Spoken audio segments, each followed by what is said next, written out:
persistência é o caminho do êxito, mas lembrarmos que o insucesso é uma oportunidade para começar de novo com mais inteligência. E eu já dei imensos casos, e vocês devem saber também, de pessoas que tiveram insucesso na vida e isso só fez com que lutassem mais. Por exemplo, o Michael Jordan foi como é que se diz, expulso da equipa de basquete da escola. A Oprah Winfrey foi despedida porque disseram que ela não tinha jeito para ser pivô. O Walt Disney foi despedido nos primeiros trabalhos que fez como editor. Então, nós sabemos que são pessoas de alto sucesso, mas que no início da sua vida foram, enfim, despedidos e tiveram insucesso. Uma das coisas muito importantes para a prosperidade é agradecer sempre aquilo que nós temos, porque isso faz com que possamos continuar a ter mais. É importante quebrarmos o mito de que a prosperidade não é fácil. Portanto, a prosperidade literalmente cai do céu. Portanto, há uma matéria pensante, há um universo no qual nós podemos materializar aquilo que queremos. Temos que deixar de ter um espírito competitivo para a riqueza e, portanto, enriquecermos de uma forma o mais cosmoética possível. Lembrarmos, então, que, em vez de pedirmos coisas materiais, devemos pedir experiências de vida, porque essas é que realmente melhoram a nossa consciência.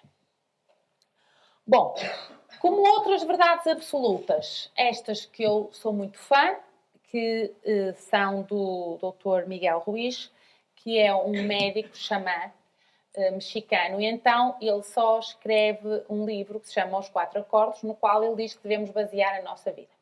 E deixa de tomar as coisas como pessoais. Ou seja, quando algo me acontece na minha vida, eu deixar de acreditar que aquilo foi uma conspiração para me correr mal a vida. Portanto, basicamente é tomarmos responsabilidade pelas nossas ações e modificarmos o que tivermos que modificar. Depois é fazer sempre o melhor. O que é que isto significa? Em qualquer situação da nossa vida, avaliarmos quais possam ser os nossos comportamentos e fazermos sempre o melhor dentro dessa situação. O terceiro acordo é termos cuidado com as palavras, termos cuidado a falar. Às vezes o silêncio é a melhor resposta em alguma altura da nossa vida. Lembrarmos-nos que aquilo que dizemos é aquilo que nós somos, portanto, ele diz honrar as nossas palavras, é sermos coerentes com aquilo que pensamos e com aquilo que fazemos. E o último é evitar tirar conclusões. O que é que isto quer dizer? Eu nunca sei o que é que os outros estão a passar. Portanto, como é que eu posso concluir, julgar ou criticar alguém? A comparação rouba-nos a alegria. Portanto, temos que nos libertar da carga dos juízos, porque quando nós julgamos alguém, impomos o nosso conceito pessoal de bem ou de mal. E, na realidade, a vida não é preto e branco. Existe uma variada tonalidade de cinza entre o preto e o branco, com o qual as pessoas podem estar classificadas. Portanto, deixarmos-nos dos achismos. Eu acho que é melhor. Eu acho. Eu costumo brincar que isso é um achismo. E, portanto, é se calhar interessante passarmos pelo menos um dia da nossa vida sem criticar, julgar ou achar alguma coisa. Tentem fazer, porque não é assim tão fácil. A outra verdade absoluta para o nosso treino, então, de vivermos a vida é vivermos no presente. Nunca é demais dizer isto. Deixar de esperar pelo amanhã, porque, na realidade, a vida só tem lugar no momento presente. Portanto, se perdermos o presente, perdemos a vida. O presente é exatamente como deve ser. Este momento é como é, porque o universo é como é. Portanto, cada momento reflete as leis infinitas da natureza, que nos trouxeram até este momento exato, até este preciso momento no qual, do ponto de vista quântico, já estava predestinado que nos íamos juntar aqui e que isto iria acontecer. Portanto, sendo assim, o passado está na nossa cabeça e o futuro está nas nossas mãos, significa que está no nosso alcance. É por isso que o retrovisor do carro é mais pequeno que o vidro da frente, porque o caminho que está à nossa frente é menos importante, perdão, é mais importante do que aquele que deixamos para trás. Sendo assim, é muito importante isto, fazermos as pazes com o nosso passado, porque quando isto não acontece, mesmo que não tenhamos às vezes consciência, arruinamos o nosso presente. Portanto, devemos substituir o comportamento que leva ao medo pelo comportamento que leva ao amor, porque o medo é um produto do nosso cérebro que mora no passado. O medo, na realidade, só existe a nível mental.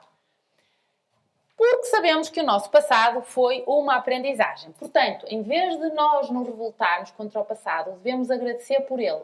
Todo e qualquer conflito que tenhamos tido no nosso passado. Quando passamos a agradecer, em vez de maldizer, mudamos o campo vibracional acerca deste assunto. E isso muda todas as nossas células. Um bocadinho difícil, mas é verdade. Portanto, não existem erros, não existem fracassos, existem apenas lições. Quando nós perdemos algo ou alguém, a única coisa que temos que fazer é aprender a lição, porque, lembrem-se, se a história se repetir é porque não aprendemos bem da primeira vez. Então aqui temos que ter um pouquinho de cuidado. Eu costumo dizer sempre na brincadeira, é fazer bem à primeira. Porque senão vão ter que repetir e repetir até aprenderem a mesma história. Com a mesma pessoa ou com pessoas diferentes, não importa, mas vai ser mais ou menos a mesma história. Bom, outra verdade então absoluta é que quando descobrirmos que cometemos um erro, devemos tomar imediatamente as medidas necessárias para corrigi-lo. Por exemplo, aprender a pedir perdão à mulher é muito fácil, só aquela banda magnética e já está, é muito fácil. Bom, devemos então ser humildes para admitir os nossos erros, inteligentes para aprender com os nossos erros e maduros o suficiente para os corrigir. E devemos aprender a perdoar. Lembrem-se que aquele que perdoa mais rápido é o que é mais feliz. Portanto, quando perdoamos, verdadeiramente recomeçamos a viver. Porque quando nós perdoamos, aceitamos o outro e as circunstâncias tais como elas são, sem expectativas e sem querer mudar a situação. Tudo, absolutamente tudo, se pode entender e se pode perdoar. E quando nós perdoamos, aumentamos então este campo quântico à nossa volta. Pelos outros, por aquilo que nos rodeia. E isso faz-nos ser mais saudáveis, porque melhora a qualidade do nosso próprio campo eletromagnético. E por último, a última verdade dos 4 acordos é fazer sempre o melhor. Portanto, em todas as situações, tentarmos fazer sempre o melhor. Renunciarmos a qualquer necessidade de aprovação externa, não devemos necessitar da aprovação dos outros para qualquer coisa que nós fazemos. Portanto, fazermos as coisas para nós próprios, porque, lembrem-se, esta frase é muito bonita e é de um senhor que era filósofo, que se chamava Charles Chaplin, e ele disse, nunca fique triste se ninguém notar o bom que fez na vida. Porque, afinal, o sol faz um enorme espetáculo ao nascer e, mesmo assim, a maioria de nós continua a dormir. E isto é diário. É um espetáculo diário. Então, faz-nos pensar. Bom, devemos fazer sempre aquilo que consideramos correto, o melhor que soubermos, sem nos importarmos com o que os outros pensam. Lembrem-se que vivemos numa sociedade de crítica. Vivemos numa sociedade em que qualquer pessoa acha que sabe aquilo que é melhor para nós.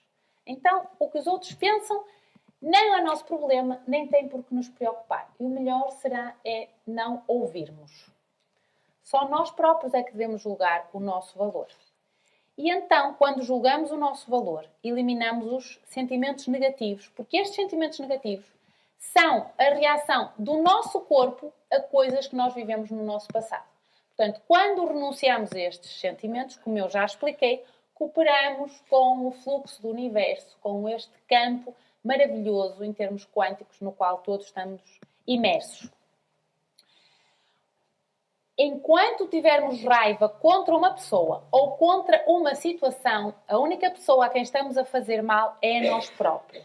O que é que isto significa?